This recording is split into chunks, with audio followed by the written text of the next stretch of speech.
In the heart of simplicity, love and sacrifice become the truest treasures.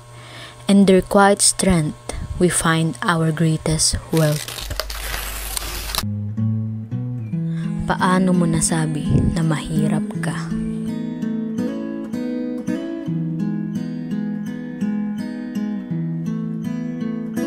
Maraming pangyayari sa aking buhay na nasabi kong mahirap lang kami.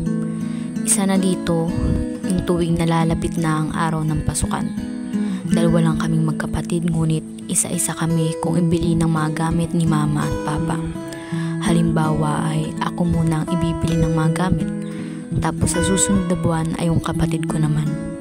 Marahil dati ay hindi ko napapansin yun. Ang alam ko lang ay masaya ako na mayroon akong mga bagong sapatos, bag, mga bagong krayola, lapis at makukulay na mga notebook. Ganyan ang setup namin palagi sa tuwing nalalapit na ang pasukan. Dumating sa punto na sinabi ko kay mama na sabay na lang kaming ibili ng mga gamit ng aking kapatid.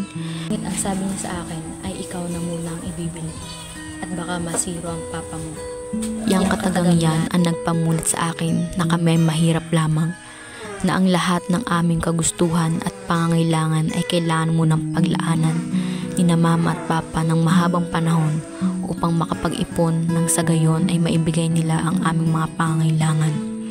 Napagtanto ko na sa sobrang swerte ko sa aking mga magulang, sobrang pagmamahal na pinaparamdam nila sa akin, ay muntikan ko nang hindi makita ang kanilang mga sakripisyo. Ang mga patagumpagod, iyak at mga pawis na pumapatak kapalit ng pera na ilalaan nila para sa aming mga kagustuhan at pangangailangan.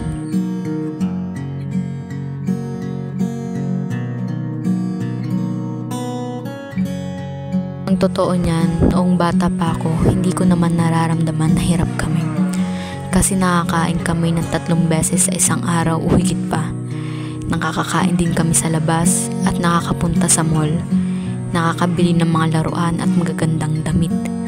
Ngayon, malaki na ako, doon ko lang na-realize na grabe pala yung mga sakripisyo na ginagawa nila para lang mabigyan kami ng komportableng buhay. Hanggang ngayon ay patuloy pa rin silang kumakayod upang ang dating sapat na pamumuhay ay maging sobra na. Dahil dito ay natutunan kong i-appreciate ang mga bagay na ginagawa nila para sa amin, kahit maliit pa yan. Natutunan ko na magpasalamat sa kanila sa araw-araw na mayroon kaming nakakain pa, sa mga pagkakataon na ibibili nila ang mga aming pangailangan at pati na rin ang aming kagustuhan.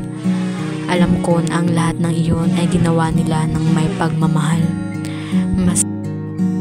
Masabi ko na hindi kami mayaman, pero blessed naman ako sa aking mga magulang at para sa akin, sila ang tunay na kayamanan. Hindi man sobra-sobra ang kanilang kinikita, hindi rin kulang, ngunit sapat na.